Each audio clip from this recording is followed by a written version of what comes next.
Good afternoon, everybody, and welcome to the Murdoch Children's Research Institute, University of Melbourne, Royal Children's Hospital COVID-19 Seminar Series. My name is Sharon Goldford and I'm delighted to be hosting today. You might be wondering why a developmental paediatrician is hosting the seminar series on the BRACE trial, but I think this just goes and is testament to the really extraordinary collaboration we have on campus. So let me just share a little bit with you to start off with and orientate you to the work we've been doing on this campus around COVID-19. And this is just a great summary slide showing you our strategic areas of focus. And today in particular, we're going to hear about, in this purple box here, the COVID-19 prevention, under COVID-19 prevention around the BCG vaccine. But you can see the other areas that you've either heard about or you will be hearing about through this seminar series.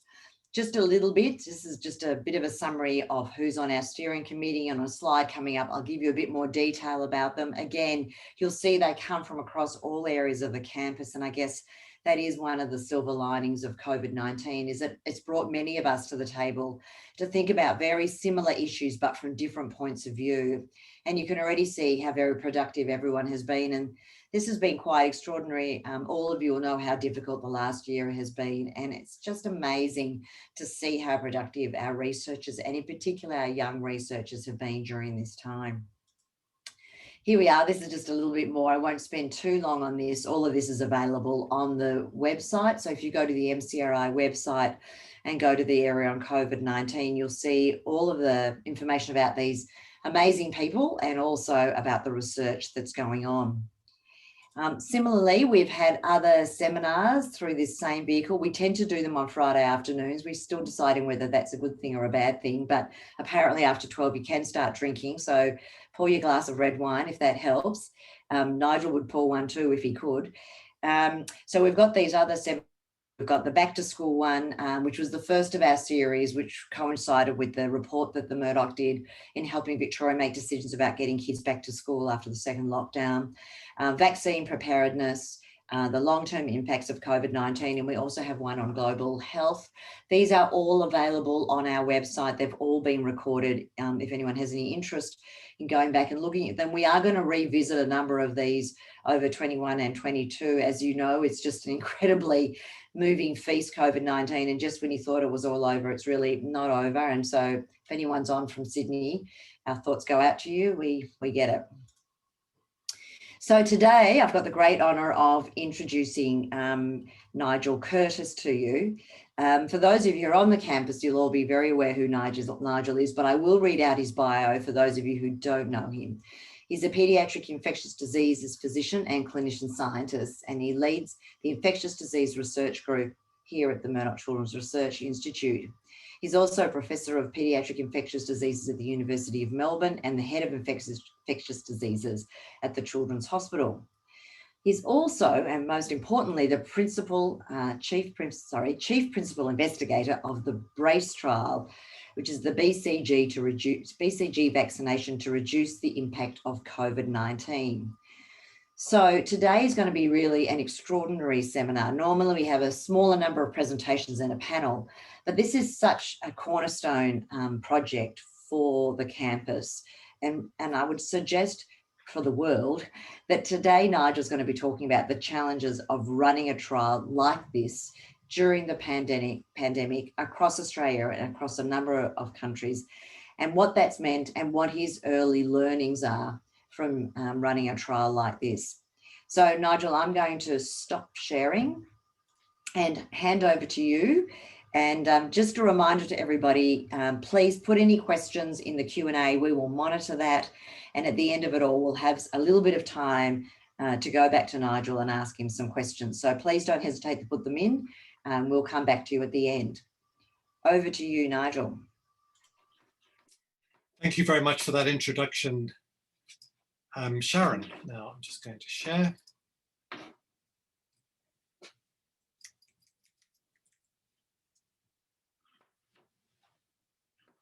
Gus, despite us testing this before, is asking me for a password to share. We can see it, Nigel. You've actually got my slides up, have you? We do. Yes, we do. Perfect. Thank you very much. Well, good afternoon, and it's my pleasure to tell you about the many trials and tribulations of running a large international randomized controlled trial in the midst of a pandemic. Now, of course, COVID-19 is not the first pandemic, and this chart shows you the pandemics over the last 2,000 years. And you can see back here in the 14th century, bubonic plague, and smallpox here in the 16th century, in green here, Spanish flu, and right at the front coming to COVID-19.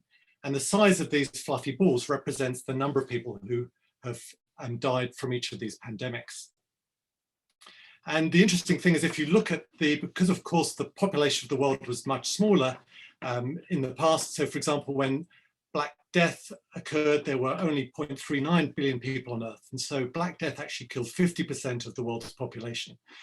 Similarly, smallpox, when that started, has killed 12.1% of the world's population. And down here, COVID-19 so far, 0.04%. And it's interesting to look back. So of course, you'll all be aware that COVID-19 started in December of 2019, narrowly escaping being called COVID 2020. And the first report of a death from COVID-19 was on the 11th of January in China. The first case arrived in Australia towards the end of January. And a little over a month later, we recorded our first fatality from this disease. And just a week or two later, the WHO declared COVID-19 a global pandemic and Australia a human biosecurity emergency. And this chart illustrates the number of deaths, and you can see that this has just risen and now is approaching nearly 4 million deaths worldwide. So BRACE started back here in March 2020, and here we are 15 months later in 2021. And 2021 is quite a special year for the BCG vaccine, because in a little over 3 weeks' time, we will be marking exactly 100 years since the first person received the BCG vaccine. Now, I'm not sure if this photo actually shows the first person who got the BCG vaccine, but it certainly shows that vaccine hesitancy is not a new thing. Now, the Bacille Calmette-Guerin vaccine is an extraordinary vaccine created, as you can see, by Albert Calmette and Camille Guerin. And they started in 1908, and over a 13-year period, they passaged a strain of Mycobacterium bovis 231 times to make an A-variant attenuated live vaccine that protects against tuberculosis. And you don't have to be fluent in French to understand the finding in this early paper from Calmette and Guerin, which showed the reduction in mortality from tuberculosis in those who received the vaccine compared with those who didn't. But as well as protecting against tuberculosis, BCG has off-target effects, or sometimes called non-specific effects, that protect against other infections and diseases.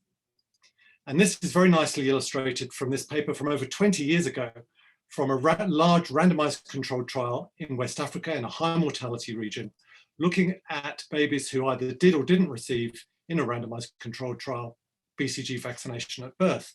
And you can see that those who received BCG had better survival than those who did not.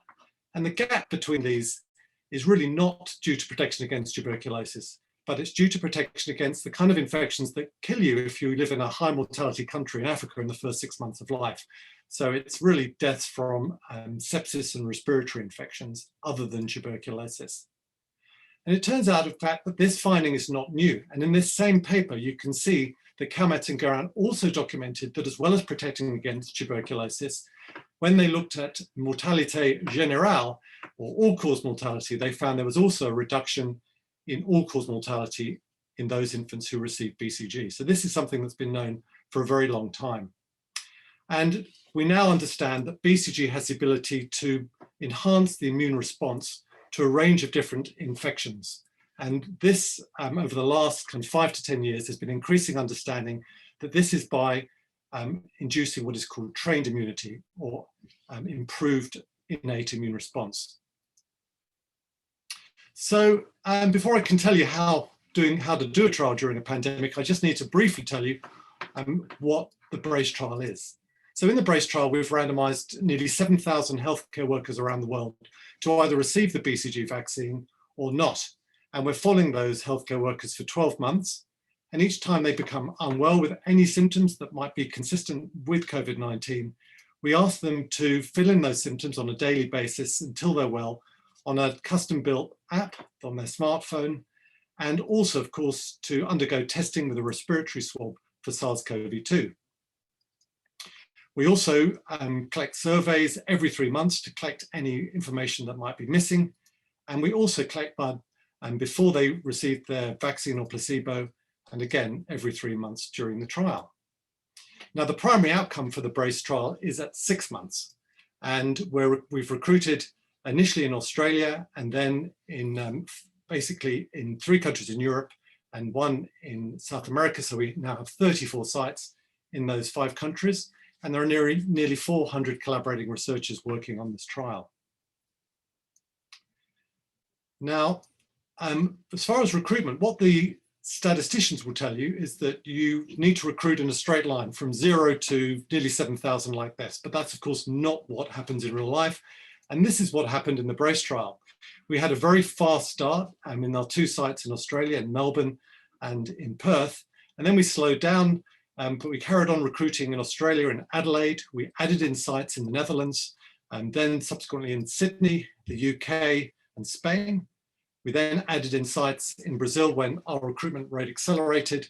We had a brief respite for Christmas and then continued to reach 6,828. And you can see here that these were recruited in a number of different hospitals across those countries. And this pie chart shows the proportion of participants from each country. So our participants were recruited over, starting at different times and over a different period. And so they've reached different time points in the trial. So you can see that some participants in Australia have already been in the trial for 12 months, others still just approaching 6 months, whereas we have participants in Brazil who only started 3 months ago. And so, of course, we have to wait for all those participants to reach 6 months before we'll be able to tell you any results. And so unfortunately, I won't be able to give you any results of the trial today, however many times you ask me. Now, this recruitment chart is only a small part of the picture. And what I'm going to tell you about today is the work that it takes to get to that point before you can start recruiting. And so there's a lot of work to be done here. And I'm going to tell you how to do a trial in a pandemic by telling you what happened before we started recruiting. And of course, the line really looks like this. We certainly didn't go a straight line up this mountain. We took a very circuitous route, starting in January 2020. So after the first, this is about the time on the 25th of January, the first case had been detected in Australia, somebody traveling from China. And if you look back, think back to what you were doing on the 27th of January, you're probably doing something similar to me because it was Australia Day. And on that day, I had a page, a very strange page from Annie Sparrow, who is a special medical advisor at the WHO to the Director General, Tedros Ghebreyesus. And what they wanted to know was the WHO knew we were working on ways of enhancing the immune response. And they were thinking, obviously the pandemic was starting in China. They were having very difficulty controlling the number of patients coming into hospitals. And they wanted to know, was there any way that we could protect healthcare workers by enhancing their immune response? And of course, this was a very busy time and we're building new hospitals in China. And during February, and I wrote this 1-page concept note. And so my first piece of advice, if you're doing a trial during a pandemic, is to have a trial shovel ready. And the reason that we had a trial that was shovel ready, and you can see here, we're already talking about using enhanced innate immunity to protect against COVID-19. The reason we had this shovel ready was because we had already been doing a number of studies, including the MIST-BEAR study, which was also designed to look whether BCG could protect against infections, but this one in infants in Melbourne.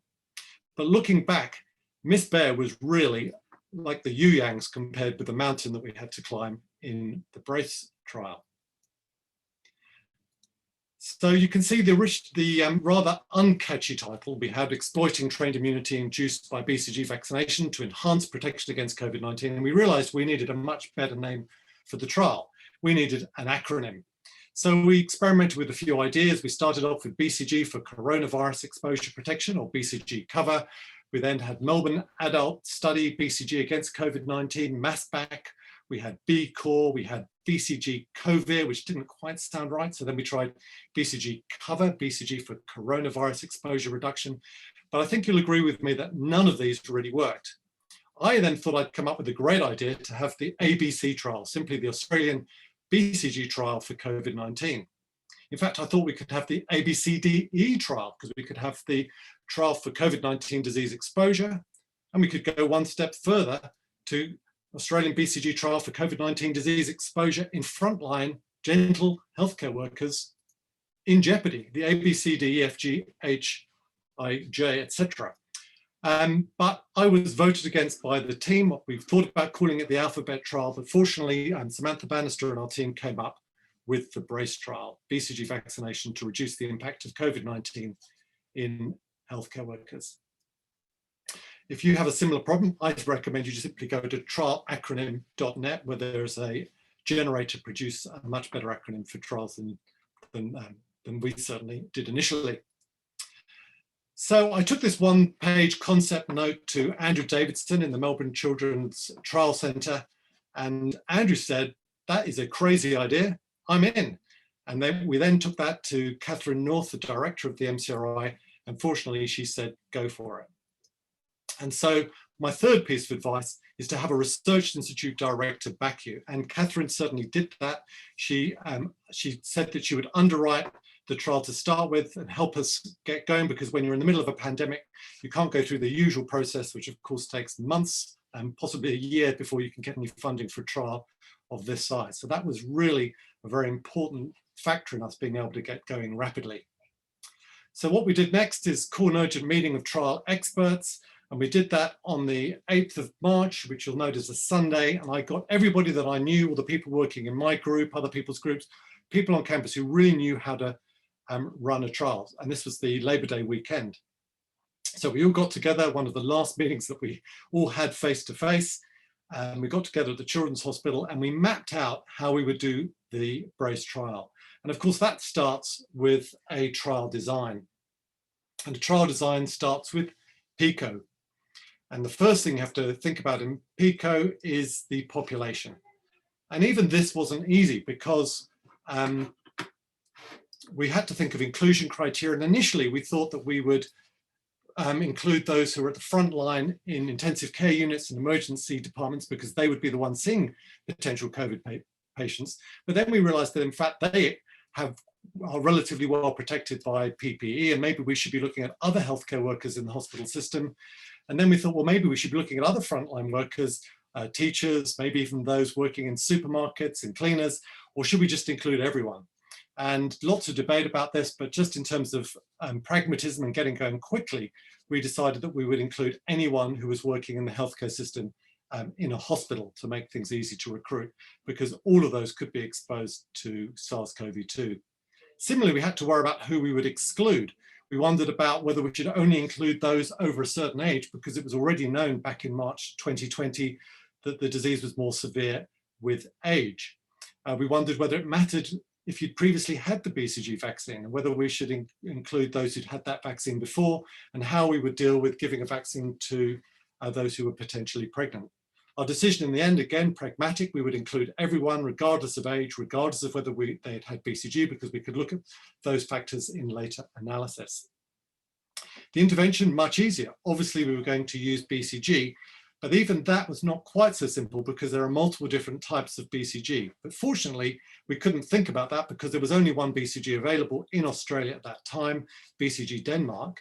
And the issue really was getting sufficient doses of that vaccine. So the first thing we did was we asked pharmacy here to keep all of their whole stock back for us to use in the trial.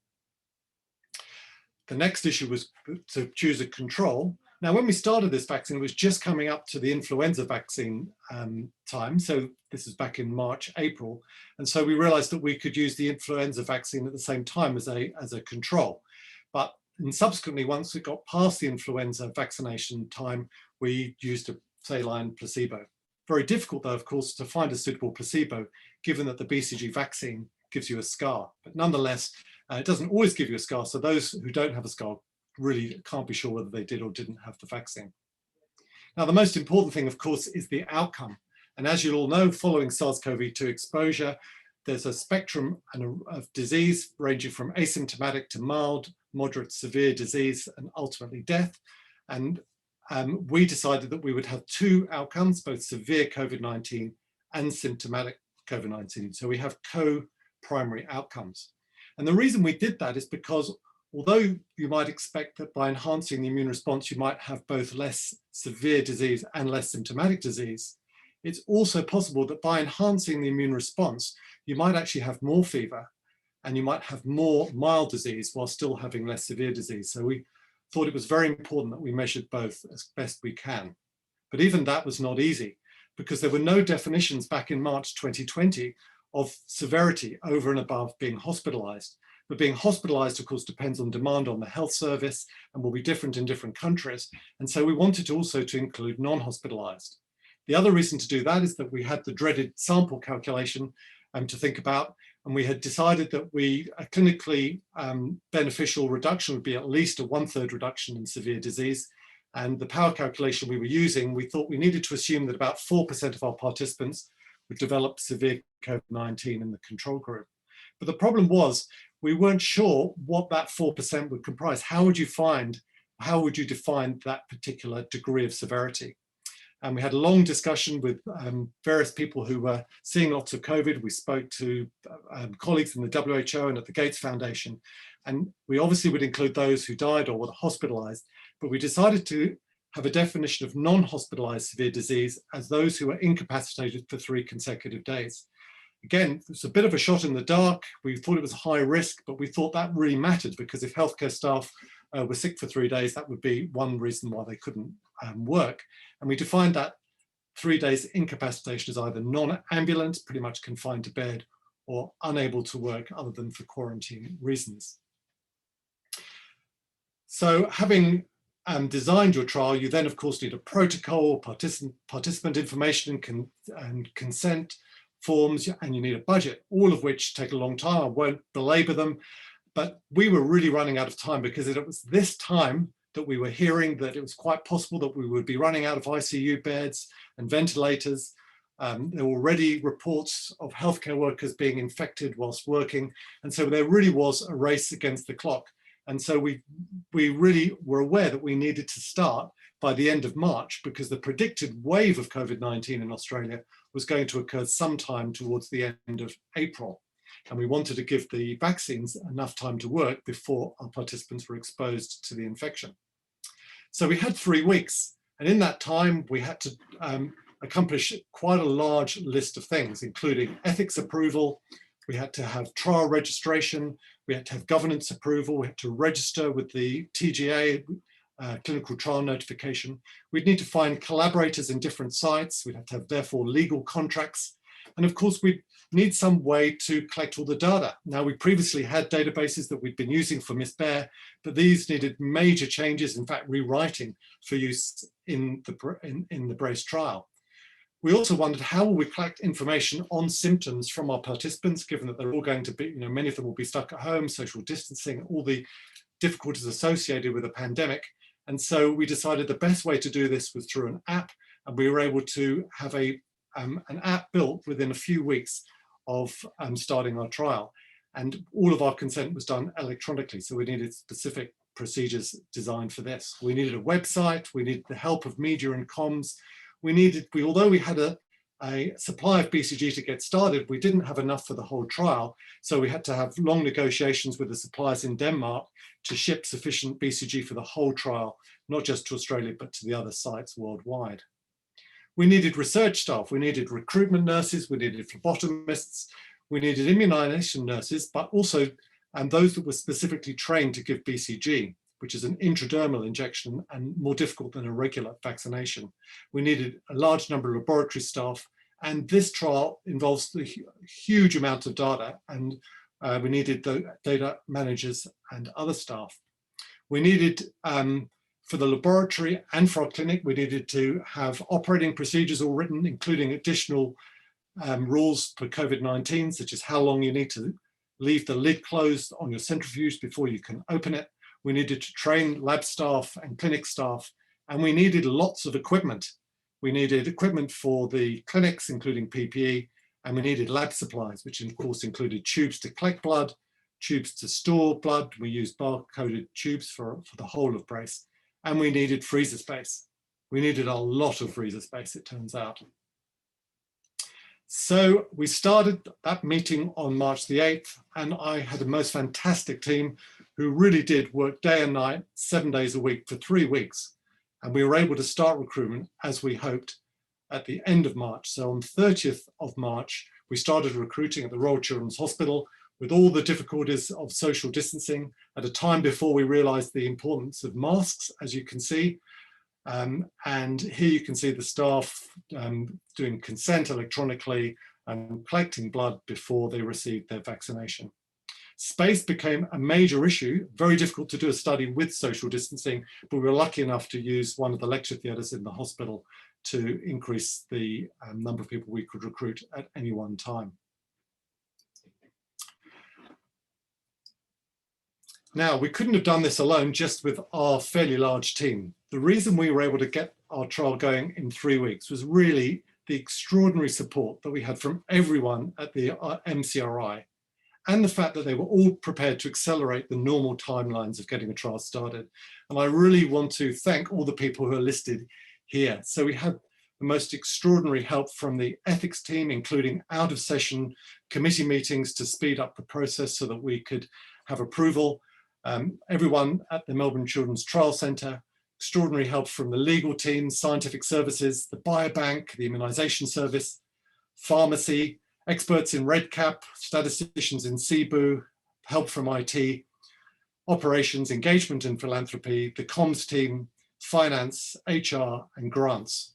And really, and also I'd like to thank all the multiple groups and labs at the MCRI who were more than happy to let their staff be seconded to us to get us started in time. And really all those people on that slide are the superheroes of MCRI. And I'm not going to tell you obviously which one is which on that list. You can think for yourselves. The next thing is we had to find substantial funding and find that funding fast. So when we started, we had some initial funding that, as I said, Catherine North was prepared to back us, but it was nowhere near enough to do the trial. So we were actually starting the trial on the basis that we would eventually get some funding. So it took quite a bit of faith. And one thing that really will help you if you're doing trying to get funding during a pandemic is to have the support of the Director General of the WHO. And we were lucky enough to have a letter of support from Tedros Ghebreyesus himself, asking funders to support us if they possibly could. And as a result of that, and I'm cutting a very long story short, many, many meetings, we were able to secure funding, and finally a very large amount from the Bill and Melinda Gates Foundation. And so this is the time for me to thank the many funders in Australia who were kind enough to fund the Brace trial, and those internationally, and of course, particularly the Bill and Melinda Gates Foundation. Now, in order to get that funding and to tell people about the trial, there needs to be a lot of media. So number 8 on my list is be prepared to do some media, or as my wife would say, be a media tart. And so there was a period where I had to do a lot of media. I don't enjoy this, but we were very lucky to get a lot of press coverage. And I think that was instrumental in helping us get both funding and get people interested in taking part in the trial. I had to do this both in Australia and internationally. Again, you don't have to understand Portuguese to understand what's happening here about BCG vaccine and offering protection against coronavirus. So this was on Brazilian TV. So once we got to this stage, we thought we'd done pretty well, actually. We thought we'd got everything ready. We really thought it would be pretty much downhill from there. In fact, it was nothing like that. It was much more like this. And we call these brace bumps. And so the next thing on my list, number 9, is have a team that sees bumps in the road as simply a challenge. So let me tell you, there are many, many bumps I could tell you. I could talk for hours about all the things that have happened during this trial, but I've picked out 3 which were particularly alarming. So the first one was the Kumba icefall. And that's when COVID-19 disappeared from Australia. And you can see from this chart, which shows the 7-day rolling average of new cases as a rate per 100,000. You can see in the dark blue line here that no sooner than we started than recruiting in Australia, than of course, because of our Australia's ability to lock down fairly rapidly, COVID-19 essentially disappeared. And we realized pretty rapidly that we would need to recruit in Europe, where the pandemic was really taking off, so that we needed to find very quickly some collaborators in Europe and to start the trial there. And so the big challenge of going international, initially finding collaborators. Luckily, we had already been working with a group in the Netherlands who were able to come on board fairly quickly. They had contacts in Spain. And we also found a group in the UK who wanted to do a similar trial, but had been unable to get the funding and were prepared to simply join our trial. So that was superb. But you can also see that no sooner than we started in Europe, and I take some responsibility for this, the first wave disappeared and we realized we were going to have to move to South America, where COVID-19 was really, again, starting to take off. So we spent some time working with the group in Chile. We spent weeks organizing lots of meetings and organizing things. And then at the last minute, they had to pull out because their government wouldn't allow them to take part in the study, because they were going to take part in one of the COVID-19 specific vaccines trial. So that time was all wasted, but luckily we were able to get superb collaborators in Brazil. Now, some of you may have noticed that that picture looks very similar to that picture. And I have no idea why. I haven't photoshopped that, but it does look as if Getty Images has sent someone up this mountain with a whole bunch of different flags so that you can pick anyone you like. But challenges of going international are just very many. The obvious ones of language and having to translate everything, very early meetings and late meetings for the whole team, which was amazing how everyone was prepared to work out of hours. There are obviously different regulatory sponsor, ethical and data monitoring requirements in different countries. And if I mention GDPR, a few members of our team will vomit, because this was a particularly major problem for us in the Netherlands and Spain and the UK, even with Brexit on the cards. And we had big problems getting BCG into Brazil, because the strain of BCG that we're using is different to the local strain that is used routinely, and therefore we had to get special permits that took weeks and weeks and weeks, and dozens, if not hundreds of emails from our team to sort out. We had to adapt the trial to different settings. And perhaps the biggest problem in Brazil was that we had this fantastic, or what we saw as a fantastic app for our participants that we've been improving over the months of the trial, only to be told that there was no way that healthcare workers in Brazil would use an app, because data charges are very high. And so we had to adapt the trial, and we've had to arrange in Brazil for the participants to receive a telephone call from researchers every week. We're still doing that. So for a whole year, we have quite a few thousand participants being run on a weekly basis. The second bump was in the Western Kim here, was that participants don't always test for SARS-CoV-2. So this was quite a surprise to us. We found it quite astonishing that healthcare workers who had a fever and respiratory symptoms were not being tested. And there were a number of different reasons for that. There were the availability of testing through to different trigger symptoms to get testing. And that also changed in Australia, but in all the sites that we were working had different combinations of symptoms that could be included and trigger a test. And sometimes if you had, and of course we know that although it started with just fever and respiratory symptoms, there are many other symptoms that are associated with COVID-19. And the issue was which of these would trigger testing. In case you're wondering whether we take all our information from Instagram, this actually is based on data from the WHO. And we also knew, or was becoming clear, that you could have almost any constellation of symptoms. So this shows the overlap of those symptoms. So in the middle here is those who had all the different symptoms. Those are people who presented with COVID-19 just with fatigue, and the ones up here, for example, just with loss of smell. And so it became apparent that it was going to be very difficult to know exactly who did and didn't have COVID-19 once, and which trigger symptoms to use. And as a result of that, we realized we would have to adapt the trial somewhat midway. And so we had originally planned to take blood at the beginning and at the end so that we could simply look for seroconversion for asymptomatic infection during this time.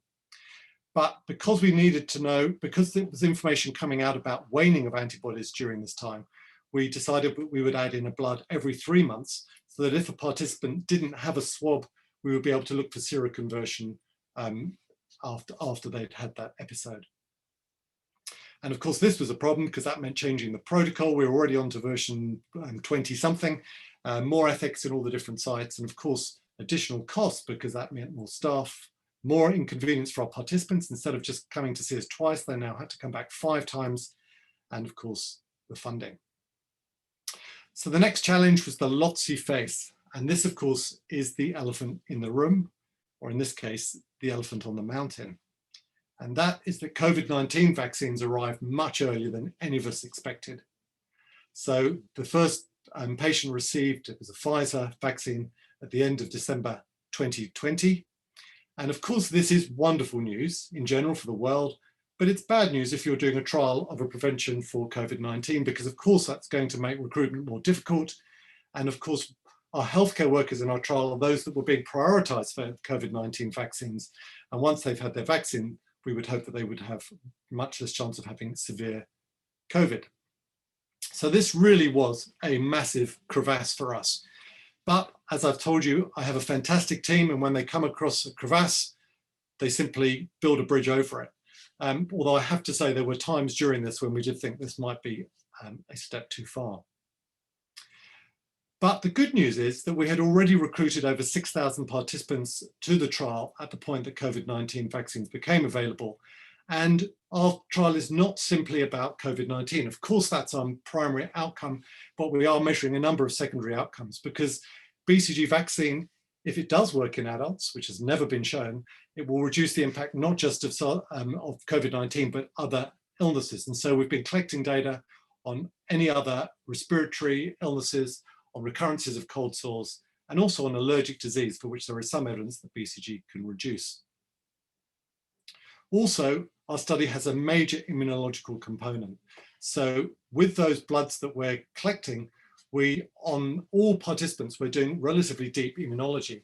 So as well as collecting blood so that we can look at serology, we've collected blood for epigenetics and transcriptomics and immunotyping so that we can do a systems vaccinology approach to looking at our participants. In a subset of 600 participants, we've done even deeper immunology where we've collected peripheral blood mononucleocytes and granulocytes.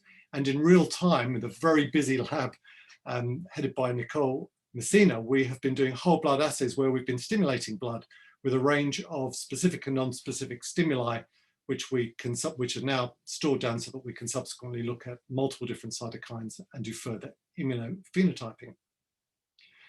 So the 2 main questions that we hope to answer in that immunological part of our trial is firstly, how does BCG work?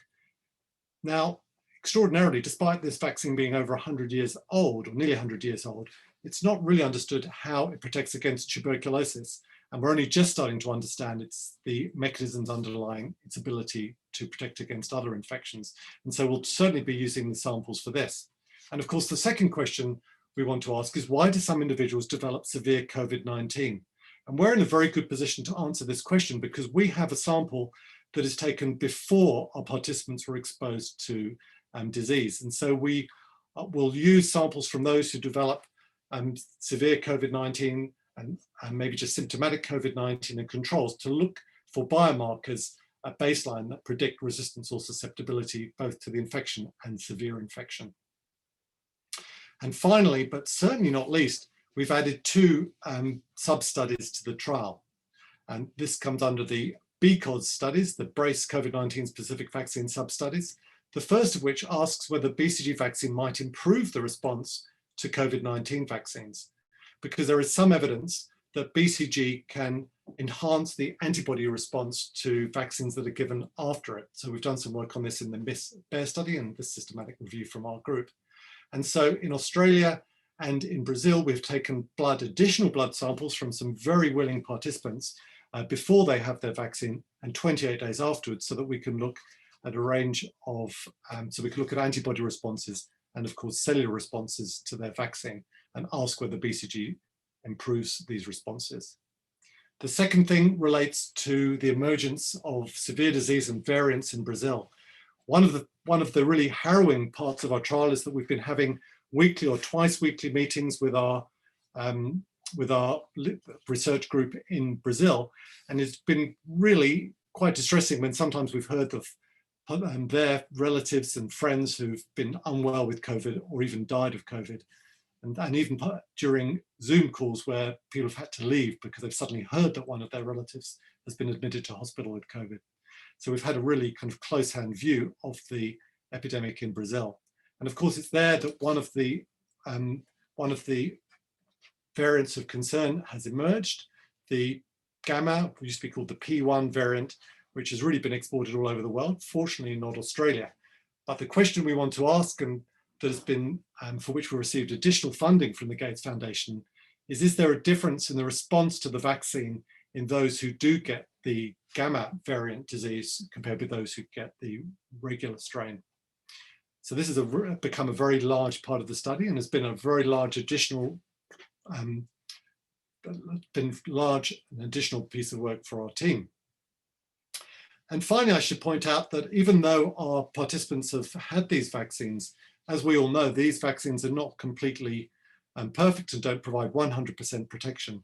And each of these represents an episode, not necessarily severe disease, just symptomatic COVID-19, in those who've had one dose, and more worryingly, those who've already had 2 doses of a COVID-19 specific vaccine. And you can see that the majority of these are green, and that's for 2 reasons. One, that most of our participants in Brazil have had the green, which is the Chinese Sinovac Coronavac vaccine, but also it is already known that this vaccine is less effective, has less protective efficacy, I should say. So the final thing on my list, if you're going to run a trial during a pandemic, is surround yourself with talented people. And I'm going to end here by saying that I certainly have, and I'm incredibly grateful to the very large team of researchers here in Melbourne that I've had the pleasure to work with. These are an extraordinary group of people. I say they're a triple threat because they are extremely talented in what they do, and they work extremely hard, and they have done for the whole 15 months. There's really been no let up, and they're extremely nice to work with. So a real triple threat. And of course, we've had to work under incredibly difficult circumstances with like all of us, of course, with endless Zoom meetings, and mainly smiling, certainly when I say I'm going to take a screenshot. And these various screenshots, this one here from bottom left from one of our meetings with our Brazil crew. So I'd also like to point out that a lot of this was done with our team with kids at home. Here's Kai Gardner managing her kids during one of our setup calls. And of course, to thank our collaborators overseas. So these are the principal investigators overseas. To thank our trial steering committee, including Andrew Steer and Kim Mulholland from here at the MCRI, and our data and safety monitoring board. So I'm going to end there with a picture that was taken recently at one of our, what we called our mega Zoom meeting of all our collaborators overseas. And I'd be very happy to take any questions, Sharon. Thank you.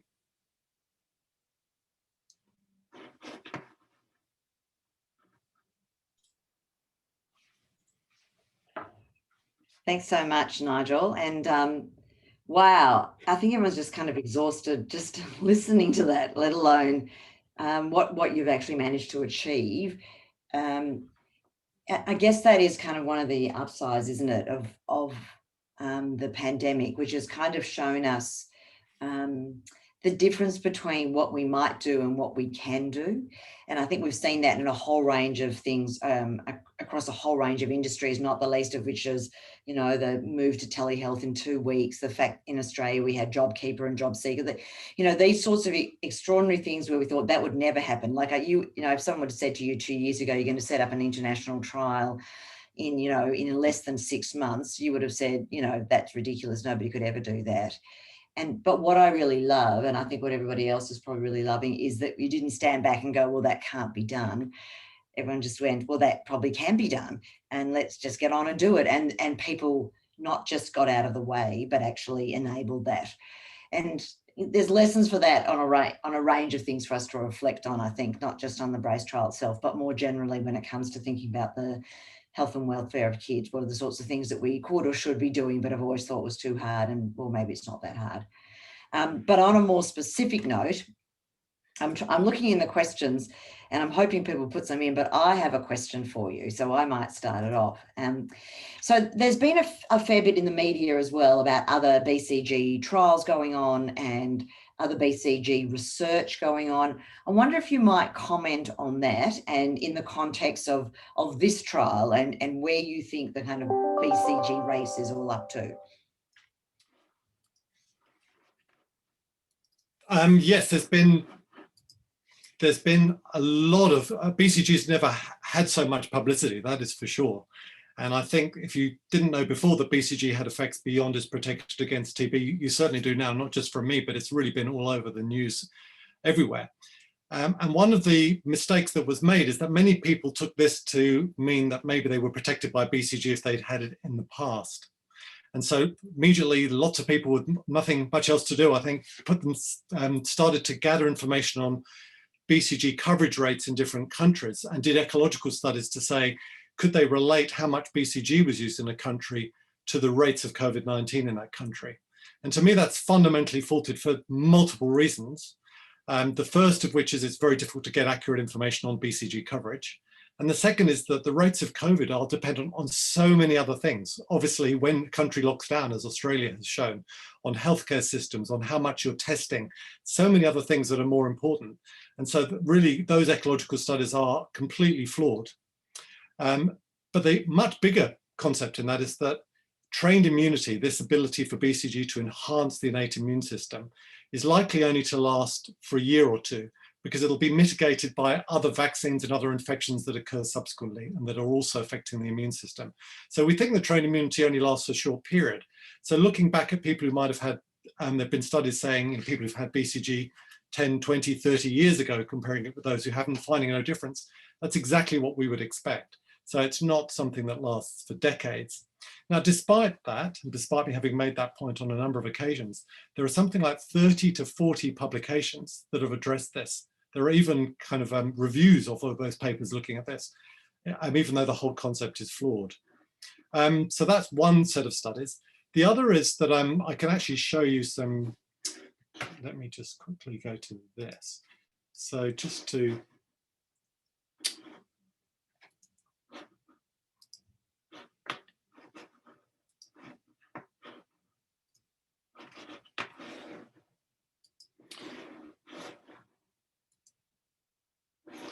so this shows you the queue of people wanting to do trials of BCG for COVID-19. They're all queuing to get to the top. So on clinicaltrials.gov, there are at least 17 or 18 other trials that have been registered. And you can see here there are varying sizes. They're not all in healthcare workers, some are in the elderly, and they're in multiple different places internationally. Some of them have got better names than us, like the BADAS study here at the bottom, which we regret not having thought of. But the BRACE study is by far the largest of these studies. But some of them have actually already published, and they're quite worrying because there'll be a number of these studies over the next few years. There's a bit of a race on to see who can get there first. So I'll just show you 2 or 3 of those. So the first study came out, in fact, before COVID, and this was published in Cell in August of last year. And in this double-blind trial, the vulnerable elderly, which were defined as those who'd been in hospital, were randomized to BCG when they left hospital. They either had BCG or placebo. You can see a relatively small number in the 78 versus 72. But in that study, there was a nearly 80% reduction in respiratory infections, but this was all pre-COVID, and a 40% reduction in new infections, but a very small study with quite broad confidence intervals. The next one, and really a sign of the times, was a study, again, in the elderly, randomized on leaving hospital, very large study with 6,000 participants, but a sign of the times being released as a press, the information being released only as a press release. This still hasn't even come out as a preprint. And so we really don't know. The only thing it says is that the conclusion is clear. The BCG vaccine does not offer vulnerable elderly people protection against COVID-19. And as far as we can work out, I think there are 107 events in that, but as I said, no other data to go on. In contrast, another study from the same group as the first one in Greece randomized 300 healthcare workers. And again, this was published as a obviously not peer-reviewed, as a preprint, and very recently. And in this study, this showed that BCG did reduce COVID-19 by 68% at 6 months. But there are a number of problems with this study. Obviously, as a preprint, there's a lot of information missing. doesn't provide the original numbers. I've had to guess on these numbers by looking at the y-axis on this graph, but it looks like it was 4.1% COVID-19 in the BCG group and 13 odd in the placebo group. But the big problem with that study is that more than a third of participants were lost to follow-up. And in fact, this was a secondary outcome. The primary outcome was at 3 months when they found no difference. And I think, this is really a sign of the times that, that because everybody feels this urgent need to publish early, things are not being done properly and certainly not being peer reviewed properly. So we're determined to do things properly and it will be quite a few months before we're able to get a result, but it will be robust when it comes one way or the other. A couple of just small technical questions, Nigel, that would be good to just talk to quickly, and then I'll offer you a broader one.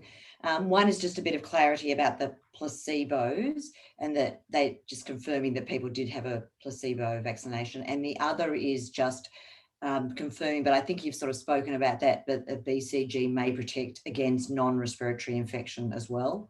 So just those two quick technical questions, and then I'll ask you something more. As I said, there's no ideal placebo, but we did use saline as a placebo for the second part of our study. In the first part of our study, we were right during the time, I glossed over this, but in order to get recruitment happening rapidly, we exploited the fact that healthcare workers were coming for their flu vaccine. So when they came for that, they had the flu vaccine at the same time. And so it was a bit difficult then to be giving additional placebo. So we used the fact that all participants were at least getting one vaccine. But in the second part, we've used saline in all those, certainly all those in Brazil and most of Europe. The other thing is, yes, other infections, it is not just, there's other infections other than respiratory infections, yes, although much less evidence for that. There's some very small studies suggesting that you can reduce viral infections such as recurrences of herpes simplex virus. And that's something we'll of course be looking at. So now kind of, I'm trying to sort of wrap up some questions so I can wrap them. We only have got too much longer, so I'm going to give you a little bit of room to move. And just so the audience knows, in the last couple of minutes, we're going to share with you a video that was, a video from the Gates Foundation, which I think will be a lovely way to end.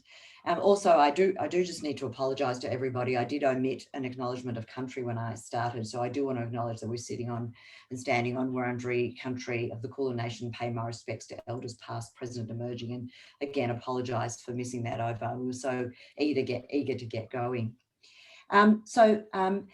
I guess a couple of things, Nigel, I want to wrap up into one. One is, I guess, what your thoughts are about whether the way that you undertook this as an international collaborative trial is going to spearhead a way of doing international trials into the future, where we can be more nimble, more collaborative, and really sort of raise the bar on how we do international collaborations and trials.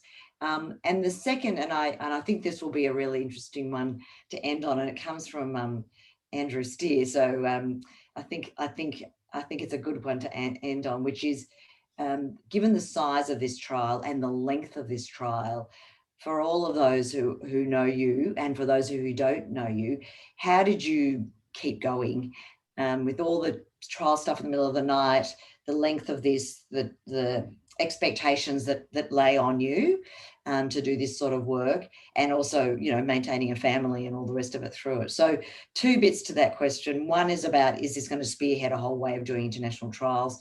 And then how does one keep oneself sane during this sort of thing? Well, I hope it does change the way that we do trials, because it takes far too long to get trials started, and we've shown it can be done much more quickly. I don't expect that 3 weeks will become the standard for starting international trials, but I certainly think that not just ourselves, but those that we've worked with have realized that there are better ways to do things and faster way to do things. So I think COVID-19, certainly that has been the upside, is that we've found new ways to do everything, as you've already highlighted. So yes, I do think it will change things. I think it's interesting because our colleagues, we've got this kind of consortium now working on BRACE, and some of them are saying, oh, when this ends, can we continue and do another trial on something else? And I think that's something, not necessarily COVID-19 specific, but something I've certainly noticed during my career, is that you set up a trial, huge amount of work, you've got all these great relationships that really require energy and time to build, and then the trial just ends. And it seems to me there really should always be another one to get started as soon as one ends, take advantage of what you've already built. So hopefully we'll have, well, actually I don't even think about son or daughter of Brace, but nonetheless. The second question is, how have we maintained sanity? I think I can speak on behalf of the whole team when I say, and I know this is true because it's not just me who's been working very hard, the whole team has been working extraordinarily long hours, and I haven't heard anyone's been moaning about that. They've just, whatever we've asked, whatever's been required, they've done. And I think a lot of that is because people felt energized, certainly myself, by being able to do something. You know, there's a great deal of helplessness in this COVID-19 pandemic. It's just kind of happening to us. And I think the ability to actually do something is what's kept us all sane, and certainly that's for the team. And I'd like to end by saying the reason that my personal sanity has remained, I think, will come back to the fact that I have been incredibly fortunate to just work with a superb bunch of people. And I think everything comes back to that and those personal relationships. And so I definitely would like to end, and you all know who you are, Brace team. I'd like to thank all those who've been involved in the trial. Can I ask one more sneaky little question before the video? Because I think this is an interesting one. It's come up a few times. And as to whether you think the fact that kids around the world, particularly around the Alpha variant, were not getting ill or even getting COVID, do you think that the previous BCG vaccinations in some countries might have contributed to that, or is that still unknown? I think that is still unknown. And as you know, my other favorite topic is this, for me, one of the most interesting questions has always been, what explains this such a strong relationship with age, and particularly the very old? And why is it that even with the variants, children are relatively protected? And I still think, despite, you know, I've given that talk before about this, and I've been keeping a very close eye on the literature, and I still haven't seen the silver bullet that explains this, or the smoking gun. So I still am not entirely sure what it is that protects the young and makes the elderly. You know, lots of theories, as you know, I've been through those on a previous talk. So lots of hypotheses, but still, I think so much to learn about this virus. Well, we do have to finish up. There are a few more questions that have come through that we'll send through to you, Nigel, and maybe you can email them online. I do have to say that probably every day we're thankful that children are not that affected by COVID-19. I think it would be a whole different world for us if that was the case. So we might not have all the answers, but man, we're pretty happy with the outcome. So Nigel, I think I'm going to flick to you now to show that final video. So this video comes from this large international meeting we had, and Anne Ginsberg, who is the senior researcher who looks after us, who represents the Bill and Melinda Gates Foundation, and to whom we report for a very large sum of money, and who keeps an incredibly close eye on us. In fact, we meet with her. Initially it was twice or once a week, and now every fortnight, and we still do. She attended that meeting, and spontaneously she gave us this message, completely unprepared. So I'd like to show this, and really I'd like this to reflect again on the whole team. And hopefully it'll play back now. I feel incredibly lucky, really privileged to have had the opportunity to work with such a terrific team on such an important, or as you would say, brilliant trial. You've all faced lots of obstacles, not just the usual ones from a large multinational clinical trial, but doing it all in the midst of what is truly an historic pandemic. You've had to shift gears and move quickly and learn to work across the world, chase the pandemic, and adjust your plans and thinking in incredibly short periods of time. And as a team, have all been really remarkably flexible and creative and passionate and committed. And you're just an amazing group of problem solvers. I've been involved in a lot of clinical trials, but you guys really stand out and you're doing an outstanding job.